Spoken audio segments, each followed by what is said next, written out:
Live Healthy is brought to you by Kirk Supermarket and Pharmacy.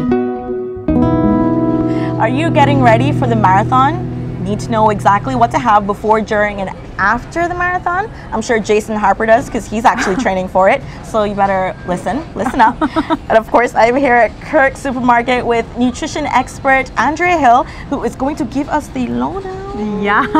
And what's on the table. Right. Well, okay, so good luck to Jason. I didn't realize he was training for the marathon. But yeah, a lot of people are, and a lot of them are first timers. So I figured, you know, this isn't the old standby. This isn't just, you know, whatever's on this table, that's the only thing people should be eating.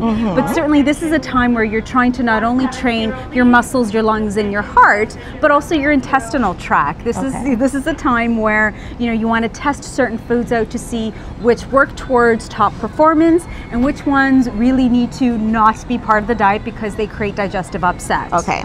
Right? So it might slow you down as well. Absolutely, absolutely. And you don't need anything impeding your performance, especially on race day. All right. So we're going to start over here. And what I have here is just some examples of some foods that people could consume up to an hour before going out doing endurance exercise. Okay. So a good rule of thumb out there for people is you're looking to use an equation. A good rule of thumb is 0.5 grams carbohydrate multiplied by your current weight. Okay. And that's going to give you grams of carbohydrate, which you're then going to multiply by 4, and that is going to give you calories. In this case, I'm using an example of a 150-pound person, which is going to translate into 75 grams of carbohydrate or 300 calories. Okay. So what this tells me is somebody going out for a morning run, up to an hour before they head out, they can consume a 4-ounce bagel, or they could have maybe 4 fig Newtons in addition to a banana. A full banana. A full banana. Okay. Or 2 instant oatmeal packets. Okay, so this is kind of like you're totally breaking the rules of what a standard food guide serving is. This is a completely different nutrition subject. Okay. Okay, athlete nutrition. So these are just some good standbys, ones that definitely seem to sit a little bit better in people's stomachs. And again, tell people to test it out. All right. Well, that's good, because a lot of people, you kind of want to wake up to something a little bit healthy and whole wheat kind of, right? Yeah, and so, you know what, some of these could actually be used for an afternoon session. I mean, this is an easy carry to go with you. This could be kept at work, and if you're going for a run at about 5:30, having this at about 4:30 would certainly work out really well. On to the during side of things.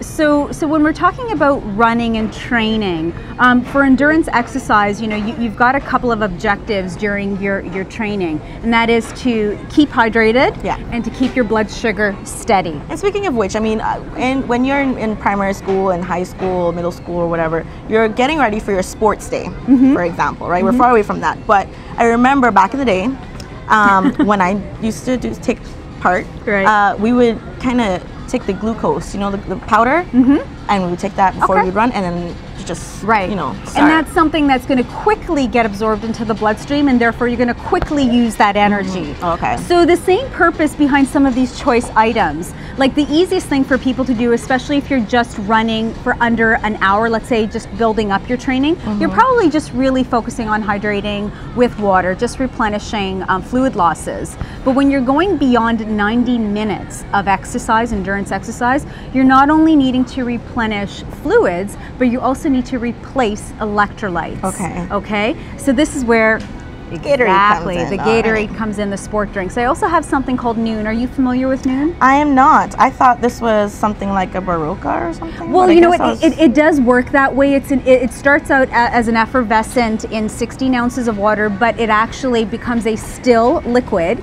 And what this is, it's the electrolytes that you would drink in a Gatorade, but this is without the sugar. So you can just throw it in your water bottle, and you're not adding sugar to your... Exactly. But it does the same job. It does the same job. This allows people to choose the carbohydrate that they want to use. So this is where maybe this is the only time a nutritionist is going to tell you to have I was Teddy wondering Grahams. what was going on with the Teddy Grahams. Right. So the Teddy Grahams, little easy bits of like animal crackers, graham crackers, this kind of a thing, or pieces of an energy bar with tons of water, to dilute it.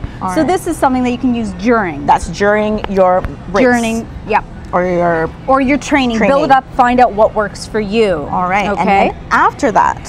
So when we're talking about after nutrition, recovery nutrition, we're not only again trying to replenish fluid losses, but we're also trying to restore depleted glycogen stores. This is the muscles that have been depleted of all their sugar, their stored energy, glycogen. Okay. So we're talking about quick boosting carbohydrates. So pasta and tomato sauce, any kind of fruit is a quick high glycemic type of buildup to get you going. And even something as basic as pretzels, because again, I don't know if you noticed, but salty, yes. Right? So this also helps people replenish and replace electrolyte losses through their recovery meal. And how long after should one? Oh, such a great question, actually. Tired, exhausted muscles need replaced energy within 2 hours of your exercise. Do it as quick as possible. I say within 1 hour. Do your marathon, get your medals, do what you got to do. Right. Go home and make your pasta and have your fruit or your pretzel and your water and water all the time. Good stuff. Awesome. All right. Any last words for people out there who are actually right now preparing for the marathon?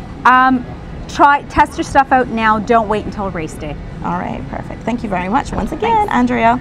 Thanks. Well, of course, everyone will meet up with Andrea next Thursday here on your Live Healthy segment. Every single Thursday right here on Daybreak. Don't go away. There is more coming up after the break. Stay with us. Live Healthy is brought to you by Kirk Supermarket and Pharmacy.